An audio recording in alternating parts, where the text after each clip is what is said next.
కోటీశ్వరుడికి ఆయనకి ఎంత వస్తుంది ఆయనకి తెలుసు. లక్షల కోట్లు వస్తున్న ఆయన ప్రతిరోజు 4 గంటలు మొదలవుతుందంట ఆయన దినచర్య. మరి ఆయన ఆ 4 గంటలు మొదలై పొద్దున్న 7 గంటలకల్లా ఒకసారి ఆయన మేనేజర్ అందరితో ఒక మీటింగ్ పెట్టేస్తాడు. అట్లా అలాంటి వాళ్ళని ఫాలో అవుతారు కొంతమంది బిజినెస్. ఎందుకు? వారిలాగా మనం కూడా అభివృద్ధి చెందాలి, వారిలాగా మనం కూడా డెవలప్ అవ్వాలి, వారిలాగా మనం కూడా ఒక మంచి అదండి ఫ్రూట్ఫుల్ గా మన జీవితం ఉండాలని. మనమైతే ఏం చేయాలి? ఇప్పుడు మనకి ఇన్స్పిరేషన్ మన ప్రభువైన యేసుక్రీస్తు. ప్రభువైన యేసుక్రీస్తు కూడా చాలా విషయాలు ఎలా ఉండాలి ఈ లోకంలో అని మనకి ఇక్కడ ఈ లోకానికి వచ్చింది ఎందుకు ఆయన. ముఖ్యంగా చాలా మంది ఆయన రాకముందు ఇరుకైన ద్వారం, పరలోక ద్వారం, దాంట్లో వెళ్ళేవాళ్ళు కొంతమంది ఆయన బైబిల్లో ఉంది. దాన్ని అనుసరించేవాడు కొంతమంది, బహు తక్కువ మంది అట. కానీ యేసు ప్రభు వచ్చిన తర్వాత ఆ ఇరుకైన మార్గాన్ని చాలా విశాలమైన మార్గం లాగా చూపించాడు ప్రజలందరికీ.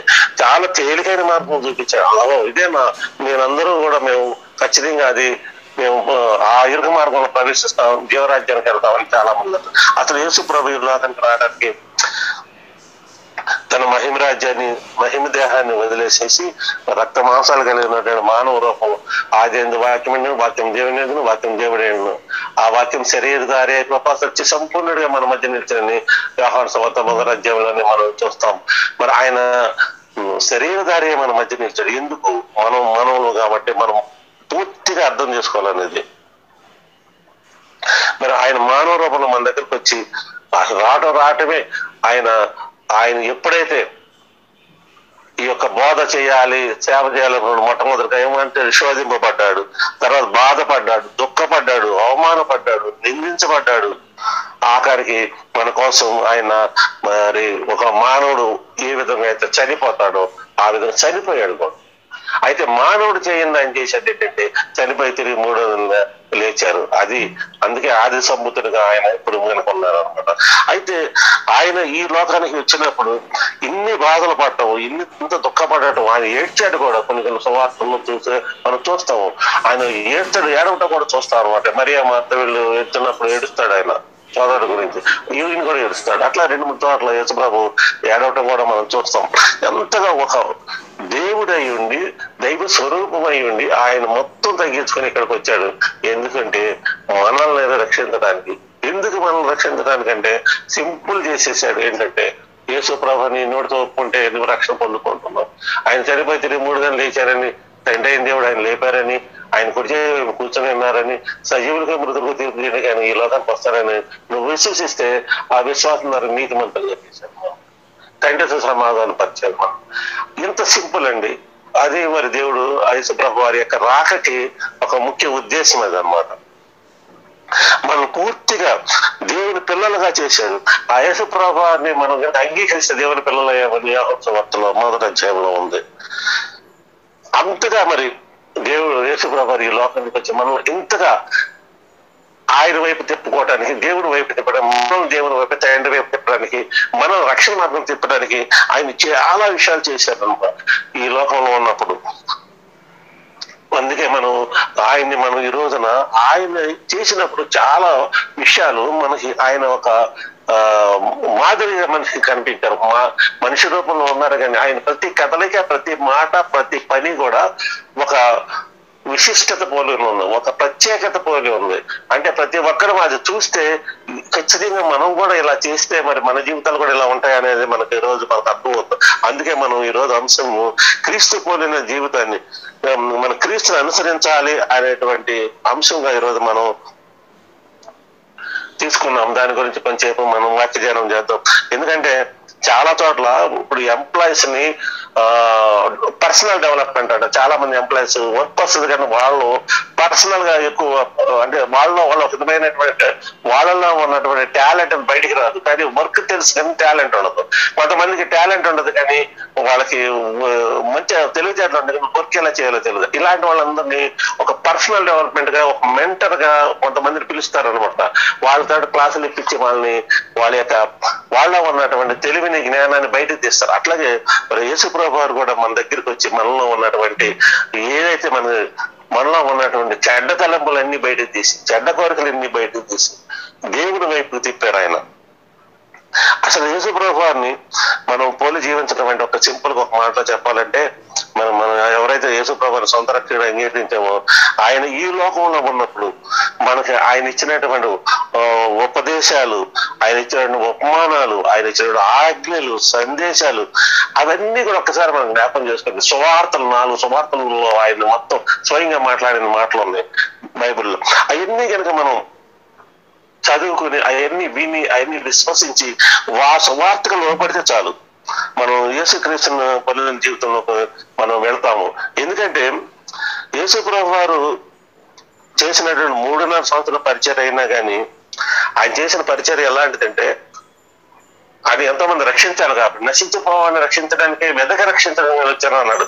మామూలుగా కాదు. ఈ రోజుల్లో బోధకులు చాలా మంది చెప్తారు కానీ ఈ రోజు చాలా మంది బోధకులు వారి వ్యక్తిగత జీవితానికి వచ్చినటువంటి వాళ్ళు చేయరు. అది వేరుగా ఉంటుంది అనమాట.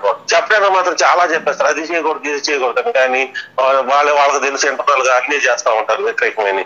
అది యేసుప్రభు అలా కాదు. ఆయనే మాదిరిగా ఆయనే ఎన్నో విషయాల్లో ఆయన ఒక ఎగ్జాంపులర్ గా ఉండి ఆయన చేసే ప్రతి విషయం ఆయన చేసి చూపించారు. అందుకే ఆయన ప్రతి విషయంలో ఎక్కడైనా సరే ఆయన చెప్పడమే కానీ ఆయన చేయలేదా అంటే అక్కడ ఏ ఒక్క విషయం కూడా మనం చూస్తే మీరు ఉండదు. అన్ని కూడా ఆయన ఆచరించి చూశారు. ఒకవేళ ఒక ఎదురు వ్యక్తిని ప్రేమించి నిన్ను నీ పొరుగువారిని ప్రేమించాలని ఆగ్రహించంటే ఆయన ఎట్లా ప్రేమించాడు, ఎట్లా క్షమించాడో మనందరం చూసాము. ఎంతగా ఆయన్ని ఆఖరికి ఆయన చనిపోయే ముందు ఎంతగా అవమానించిన ఎవరిని ఏమనలేదు, అందరినీ క్షమించడమే తప్ప. ఎంతో మందిని ఆయన మరి ఒక చెప్పకూడదు రెండో చెప్ప ఇవ్వాలన్నట్టుగా ఆయన ఏదైతే చెప్పాడు అదే మాదిరిగా ఆయన జీవితాన్ని ఆఖరి రోజుల్లో ఆయన చనిపోయే ముందు కూడా మనం చూపించారు. అది ఏంటంటే ఇది చేయకూడదు అంటే ఆయన కూడా చేయకూడదనే ఉన్నారు, ఇది చేయాలంటే ఆయన కూడా చేసి చూపించారు. అదనమాట మనం. అందుకే ఈ రోజు మనం యేసుప్రభు వారిని పొందిన క్రీస్తుని పొందిన జీవితాన్ని మనం ఈ రోజు ఒకసారి మనం వాక్య ధ్యానం చేసుకోవాలని నేను కోరుతున్నా. ఎందుకంటే యేసుప్రభు వారు మనకి చాలా చాలా నేర్పించారు. ఆయన ఇంకా ఆయన సువార్తలు కానీ ఆయన క్రియలు కానీ మనం చూస్తే ఎదుటి వాళ్ళని ఎలా ప్రేమించాలి, ఎదుటి వాళ్ళని ఎలా క్షమించాలి, ఒకవేళ వాళ్ళు మనం తప్పులు చేస్తే మనం ఎలా క్షమించాలి. ఆయన అసలు మొత్తం 10 ఆజ్ఞలు 2 ఆజ్ఞలు తీసుకొచ్చేసాడు. నీ పూర్ణాత్మతో పూర్ణ మనసుతో పూర్ణ శక్తితో నీ దేవుణ్ణి ఆరాధించాలన్నాడు. నిన్ను వల్ల నీ పొరుగువారిని ప్రేమించడం 2 ఆజ్ఞలు చేశారు మొత్తం. ఒక పొరుగువారిని ప్రేమించడం అంటే ఏంటి అనేది ఆయన మనకు చాలా సార్లు ఉపమానాలుగా మనకు చెప్పాడు. అట్లాగే అంటే ఈ రోజు మనకి ఒక వ్యక్తిని ఎలా క్షమించాలనేది ఆయన నేర్పారు మనకి. చాలా మందికి మనం అన్ని చేస్తా ఉంటాం కానీ చాలా మరి గుడికి వెళ్తాము, చాలా మంచి కార్యాలు చేస్తాము, చాలా చందాలు ఇస్తాము, దేవుని కార్యాలు పాల్గొంటాం, కానీ ఒక చిన్న విషయం వచ్చినప్పుడు ఎదురు వ్యక్తి ఏదైనా తప్పు చేస్తే క్షమించడం మాత్రం చెయ్యాలి. అది చాలు మనకి. మనం చేసినటువంటి మంచి పనులన్నీ కూడా దేవునికి వ్యతిరేకమైనవి అయిపోతాయి. అలాంటివన్నీ ఎన్నో యేసుప్రభు వారు మనకి చూపించారు. ఎలా మరి ఆయన తండ్రికి ప్రార్థన చేసి ప్రతి విషయంలో తండ్రికి ప్రార్థన చేయడం ఆయన స్వయంగా ప్రార్థన చేశారు. ఆయన స్వయంగా తండ్రి యొక్క ఆజ్ఞకు లోపడతామని చూపించారు. అంటే కుమారుడు తండ్రికి లోపడాలనేది ఆ విధంగా చూపించారు. అపవాదిని ఎదిరించటం, అపవాది శోధనకి ఎదురు ఉండాలి, మన అపవాదికి ఎట్టి పరిస్థితులు లొంగకూడదని కూడా మనకు అపవాదిని ఎదిరించడం కూడా నేర్పించారు. శోధనలో ధైర్యంగా ఉండటం మనకు నేర్పించారు ఆయన. అన్నిటికంటే ముఖ్యంగా పాప జీవితానికి దూరంగా ఉండటము, ఆయన మరి పరిశుద్ధులుగా జీవించడం అనేది ఆయన స్వయంగా చేసి చూపించారు. ఈ రోజుల్లో ఈ ప్రపంచంలో ఎన్నో రకాలు ఎంతో మంది దేవుళ్ళు ఉన్నారు కానీ ఎవరు కూడా మరి యేసుప్రభు లాగా పరిశుద్ధమైన జీవితం జీవించి ఎవరు లేరు అసలు. మరి అలాంటి పరిశుద్ధ జీవితం, పాపానికి దూరంగా ఉన్న జీవితం, ఇవన్నీ కూడా యేసుప్రభు వారి నుంచి మనం ఈ రోజు ఒక్కసారి తలుచుకుంటే అవన్నీ ఆయనలో ఉన్న గుణాలు అంట. మరి ఈ రోజు మనం ఆయన్ని కనుక నిజంగా మనం అనుసరిస్తే మన జీవితంలో మనకి ఏం కలుగుతుంది అనేది ఒక 3 విషయాలుగా మనం తెలుసుకున్నాం. మరి యేసుప్రభు వారు కనుక అన్ని విషయాలు మనం తెలుసుకున్నాం కదా. ఈ క్రీస్తుని అనుసరించడం వల్ల మనం యేసుప్రభుని సొంత రక్షకుడు అంగీకరించినటువంటి మనందరం మన విశ్వాస జీవితంలో ఎలా మనకి ఆయన అనుసరిస్తే మనకి మన కుటుంబంలో వచ్చే గొప్ప తేడా ఏంటి ఈ రోజున మనం వింటున్నాం ఈ వాక్యం ద్వారా. నా కుటుంబంలో, నా వ్యక్తిగతంగా నాకు కానీ, నా కుటుంబంలో కానీ, నా బిడ్డలు కానీ నాకు వచ్చేటువంటి మార్పులు ఏంటి, నాకు ఏం లాభం వస్తుంది, ఎక్కడ ఉపయోగపడుతుంది అనేది మనం ఈరోజు తెలుసుకుందాం. మొట్టమొదటిగా ఎవరైతే మరి యేసుప్రభు వారి యొక్క చేసిన పనులు, ఆయన చేసినటువంటి ఈ లోకంలో ఉన్నటువంటి ఆయన పరిచరణ విషయంలో చేసినటువంటి 3.5 సంవత్సరాలు ఆయన బోధలు, ఆయన యొక్క సందేశాలు, ఆయన ఉపదేశాలు సరిగ్గా చూసి ఆయన యొక్క లైఫ్ స్టైల్ ని మనం కూడా ఆయన రోల్ మోడల్ గా తీసుకున్నట్లయితే మనం యేసు ప్రభువుని అనుసరిద్దాము, ఆయన శిష్యులుగా ఉందాము అని నువ్వు నేను ఈ రోజు కనుక ఒక నిర్ణయం తీసుకుంటే మనకు మొట్టమొదటిగా మనకు వచ్చేది మొట్టమొదటిది ఏంటంటే పరిశుద్ధ జీవితం జీవిస్తా ఉంటాం. పరిశుద్ధంగా జీవించడానికి అలవాటు పడతాం. ఎప్పుడైతే ఏ క్షణమైతే నువ్వు యేసు ప్రభువుని మరి నేను అనుసరించాలి, యేసుప్రభు వారు చేసినటువంటి పనులు నేను కూడా చేయాలి, ఆయన చెప్పిన ఆజ్ఞ నేను పాటించాలి, ఆయన యొక్క సందేశాలు నేను వినాలి, ఆయన యొక్క కట్టడలను నేను అనుసరించాలి, ఆయన ఆజ్ఞలు పాటించాలి, ఆయన వాక్యం నా హృదయంలో ఉండాలి, నేను ఆయన వాక్యం నిలిచి ఉండాలని నిర్ణయం తీసుకున్న వాళ్ళు ఎవరైతే ఉన్నారో, ఒకవేళ తీసుకోకపోతే ఈ రోజు నుంచి తీసుకున్నా కానీ వాళ్ళకి మొట్టమొదటిగా వచ్చే బహుమానం ఏంటంటే పరిశుద్ధమైన జీవితం జీవిస్తారు. చాలా మంది మరి చెప్తారు కదా పరిశుద్ధంగా జీవించాలి అని. అంటే ఎలా పరిశుద్ధంగా జీవించాలండి? చాలా మందికి పరిశుద్ధంగా జీవించడం అంటే ఏంటో తెలియదు. అలాంటి వాళ్ళు సింపుల్ గా ఏం చేయొద్దు, నువ్వు యేసు ప్రభు ఏం చెప్పాడు అది ఆలోచించుకో, యేసు ప్రభు ఎలా ఉన్నారో అది చూడు, యేసు ప్రభు ఏం చెప్పాడు అది చెయ్యి, చాలు. నీకు పరిశుద్ధంగా జీవించడం తెలియకపోయినా కానీ ఆ ఒక్క విషయం చేస్తే చాలు అనమాట. ఎందుకంటే యేసు ప్రభు గారు పరిశుద్ధుడు కాబట్టి ఆయన డ్యాన్స్కి మనం కూడా పరిశుద్ధులుగా ఎదుగుతాం. ఎందుకంటే ఎందుకు పరిశుద్ధంగా ఎదగాలి అంటే మనం ఆయన పరిశుద్ధుడు కాబట్టి మనం కూడా ఆటోమేటిక్ గా ఆయన్ని మనం కనుక ఎప్పుడైతే అనుసరిస్తామో మనం కూడా పరిశుద్ధంగా జీవించడానికి మన జీవితాలు అట్లా మారిపోతాయి అంతే. మనం చూద్దాం హెబ్రీలకు రాసిన పత్రిక 7వ అధ్యాయం 26వ వచనం చూస్తే, హెబ్రీలకు రాసిన పత్రిక 7వ అధ్యాయం 26వ వచనం,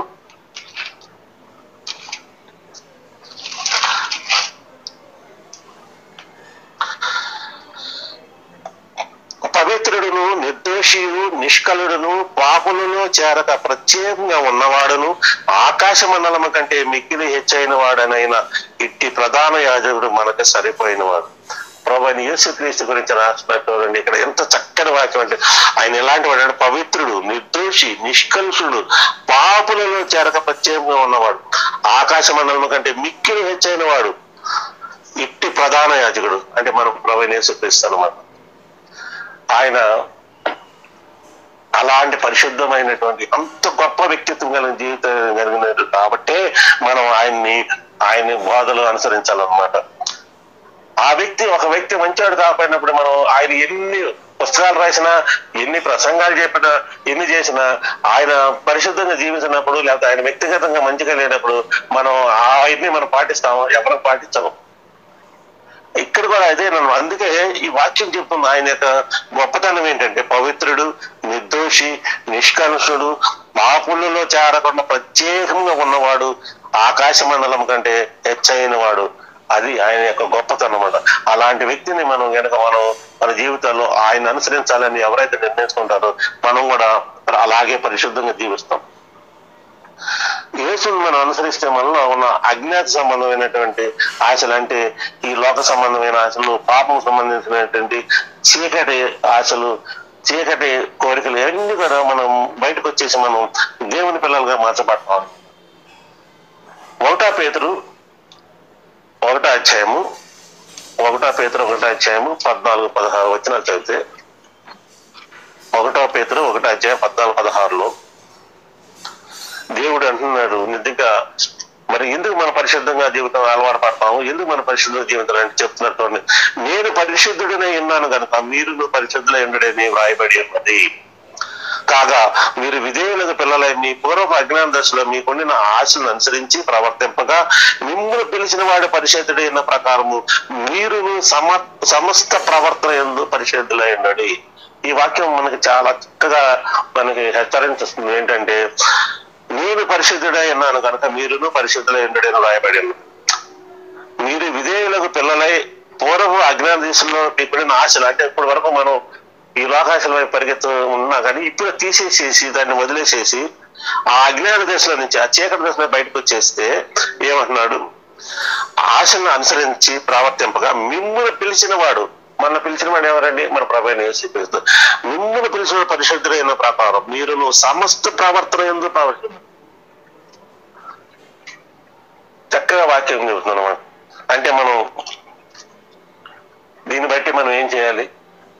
ఎప్పుడైతే యేసుప్రభుని మనం అంగీకరించి యేసుప్రభుని మనం ఫాలో అవుతామో, యేసుప్రభు వాక్యాలు, ఆయన బోధనలు, సందేశాలు, సువార్తలు వింటామో ఆటోమేటిక్ గా మనం, ఎందుకంటే ఆయన పరిశుద్ధుడు కాబట్టి, ఇంకా ఆయన ఫాలో అయినప్పుడు ఆయన పరిశుద్ధ జీవితమే మనకు ఉంటుంది కదా, మనకి వేరే జీవితం రాదు కదా.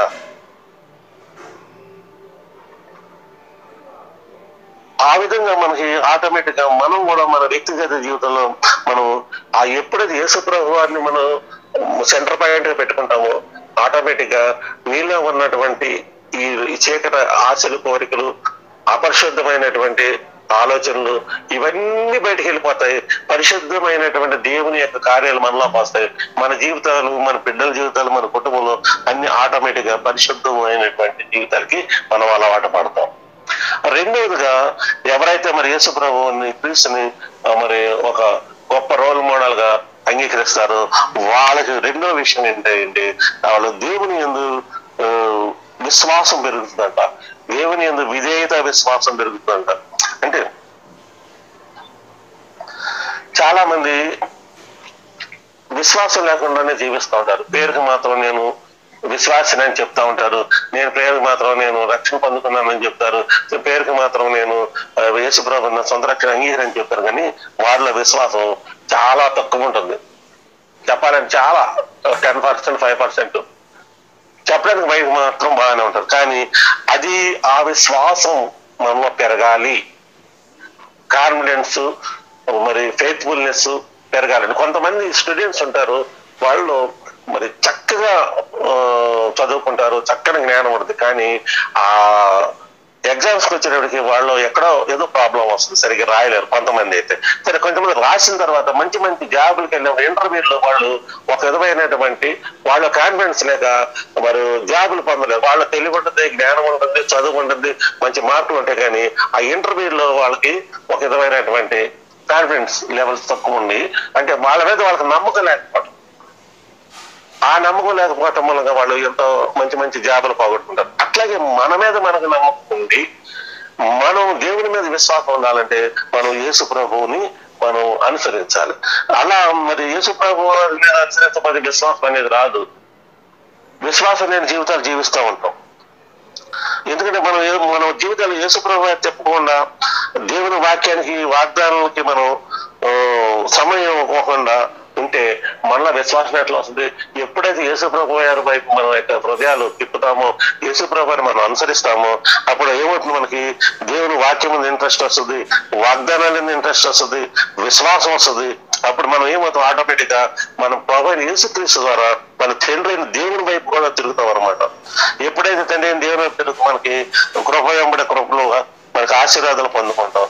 దీని గురించి మనం ఒక మంచి వాక్యం ఉంది, ఫిలిప్పీలకు రాసిన పత్రిక 2వ అధ్యాయము, ఫిలిప్పీలకు రాసిన పత్రిక 2వ అధ్యాయము 8-11. ఫిలిప్పీలకు రాసిన పత్రిక 2వ అధ్యాయం 8-11. మరియు ఆయన ఆకారమందు మనుష్యుడిగా కనపడి మరణం పొందినంతగా, అనగా శిలువ మరణం పొందినంతగా విధేయత చూపినవాడే తను తగ్గించుకున్నాడు. అందుచేతన పరలోకమున్న వారిలో గాని, భూమి మీద ఉన్న వారిలో గాని, భూమి కింద ఉన్న వారు గాని, ప్రతి వాని మోకాలు యేసునామమును వదిలినట్లును, ప్రతి నాలుక తండ్రి అయిన దేవుని మహిమలో యేసుక్రీస్తు ప్రభువును ఒప్పుకున్నట్లు దేవుడు ఆయన అధికంగా హెచ్చించి ప్రతి నామముగా పైనామంగా ఆయన అనుగ్రహించాడు. ఎందుకు ఏది చేశాడంటే ఆయన తండ్రి అయిన దేవుని యందు విశ్వాసం ఉంచాడు. తండ్రి అయిన దేవుని యందు ఆయన పూర్తిగా ఆయన ఏది చెప్పాడు అదే చేశాడు. ఆఖరికి తన యొక్క జీవితాన్ని మరణానికి కూడా అంగీకరించాడు, మరణానికి కూడా లోనే అయిపోయాడు ఆయన. ఇంకా నా జీవితం ఏమవుతుందో, నాకేమవుతుందో ఆయన ఏం ఆలోచించాడు. ఆయనే దేవుడు అనుకోండి, ఆయన దేనికి ఆలోచన. కాకపోతే ఆయన మరి ఒక మానవులుగా మనకు ఒక మాదిరి జీవితం చూపించాలి కాబట్టి తండ్రి అయిన దేవుని దగ్గర నుంచి ఆయన ఎందుకు విశ్వాసం ఉంచి ఆయన ఆజ్ఞలను ఏమాత్రము ఆజ్ఞలను మీరకుండా యాజ్ ఇట్ ఈజ్ గా ఆయన ఆజ్ఞలు ఫాలో అయ్యాడు. ఎందుకు? తండ్రి యందు ఈయనకున్న విశ్వాసం మనందరికి కనపరచాలని. అందుకే ఎట్లాగంటే మనుషుడిగా కనపడి మరణం పొందినందుకన్నా శిలువ మరణం వేరు, శిలువ మరణం అంటే మామూలుది. శిలువ మరణం అంటే ఎంతో మంది భయంకరమైనటువంటి దొంగలకి పెద్ద పెద్ద నేరస్తులకి వేసేటది శిలువ మరణం అనమాట. అలాంటి మరణం పొందడానికి కూడా ఆయన వెనుకాడలేదంట. ఎందుకు? దేవుని తండ్రి అయిన దేవుని విధేయత చూపడం కోసం ఆయన తగ్గించుకున్నాడు. ఎందుకు? ఆయన విశ్వాసం ఉంచాడు కాబట్టి.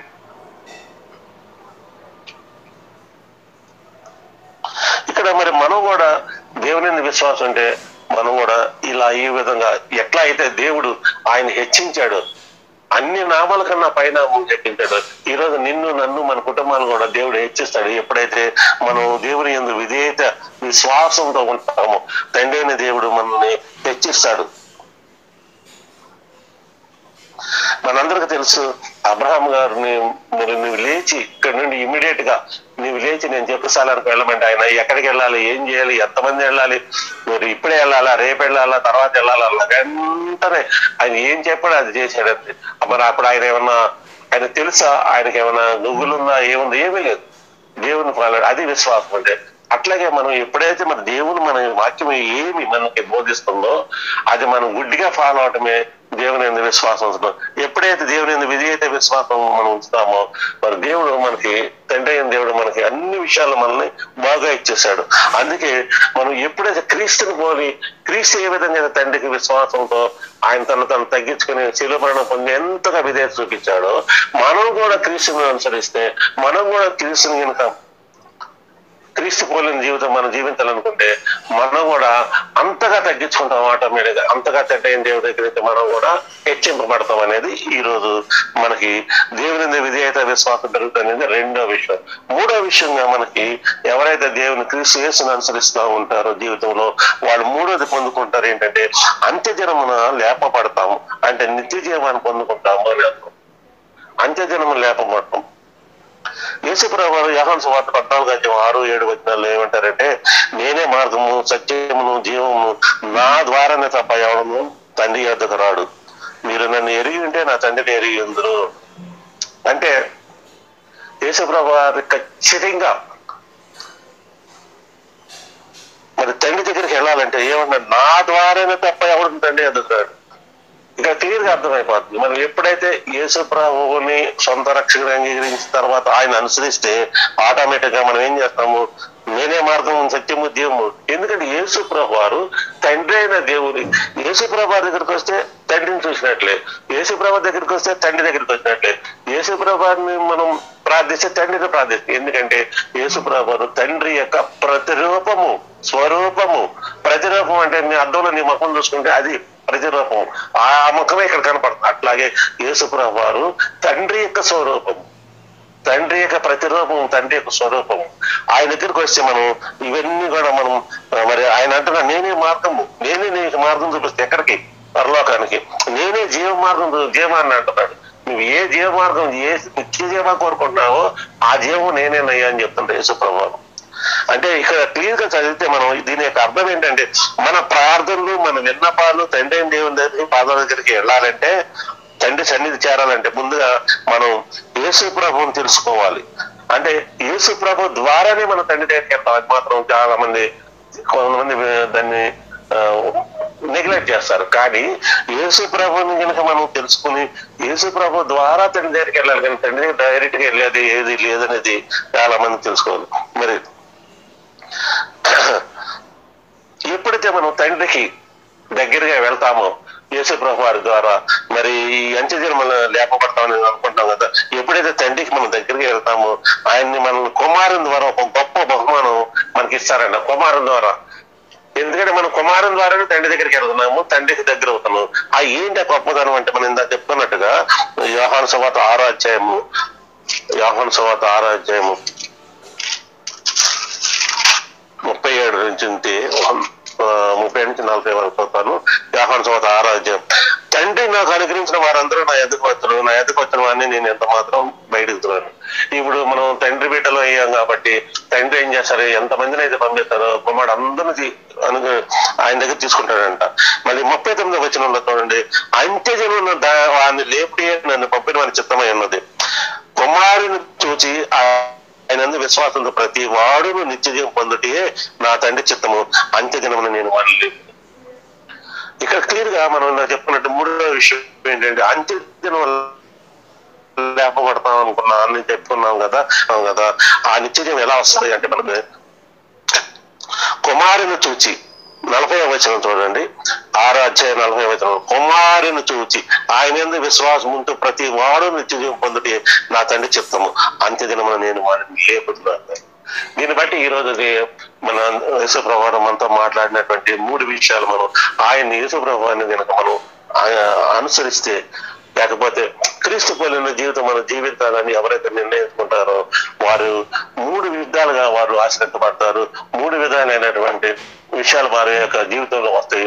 మొదటిది ఏంటంటే పరిశుద్ధ జీవితం జీవిస్తారు. రెండోది ఏంటంటే దేవుని యందు విధేయత విశ్వాసం పెరుగుతారు. మూడోది ఏంటంటే అంత్యదినం లేపడతారు, అంటే నిత్య జీవానికి వారసులు అవుతారు. ఈ 3 విషయాలు మనం ఎప్పుడు పొందుకుంటామంటే యేసు ప్రభువుని మనం ఒక రోల్ మోడల్ గా చేసుకున్నప్పుడు, క్రీస్తుని పోలిన జీవితం మనం జీవించినప్పుడు, ఈ క్రీస్తుని అనుసరించినప్పుడు ఇవి మనం పొందుకుంటాం. ఇవి మరి పొందుకుంటే మనం ఖచ్చితంగా మన జీవితాలు ఆత్మీయంగా బాగుంటాయి. అలాగే మరి మనం దేవుల్లో ఉంటాము, ఆ దేవుళ్ళని ఆశ్రయించబడతాము. అలాగే మన కుటుంబం మన బిడ్డలు కూడా మనం మంచిగా ఉండడానికి మనకి ఇవన్నీ కూడా మనకు ఉపయోగపడతాయి. వీటన్నిటికంటే ముఖ్యంగా మనం మరి దేనికోసమైతే మనం మరి విశ్వాసంగా దేవుని యందు నిరీక్షించడం ఉంటున్నాము, అంత్యదినం లేపబడటము, నిత్య జీవం పొందుకోవటం అనేది మనందరి గోలు. కాబట్టి అది మనం పొందుకుంటాం. అంతకంటే మనకి ఇంకేం కావాలి? కాబట్టి ఈ రోజు దేవుడు మనతో మాట్లాడి వాక్యాన్ని మనం హృదయంలో పెట్టుకుని మనం హృదయంలో దాన్ని భద్రపరచుకుని ఫలింపు చేసుకుందాం. దేవుడి వాక్యం దీవించి ఆశ్రయించును గాక.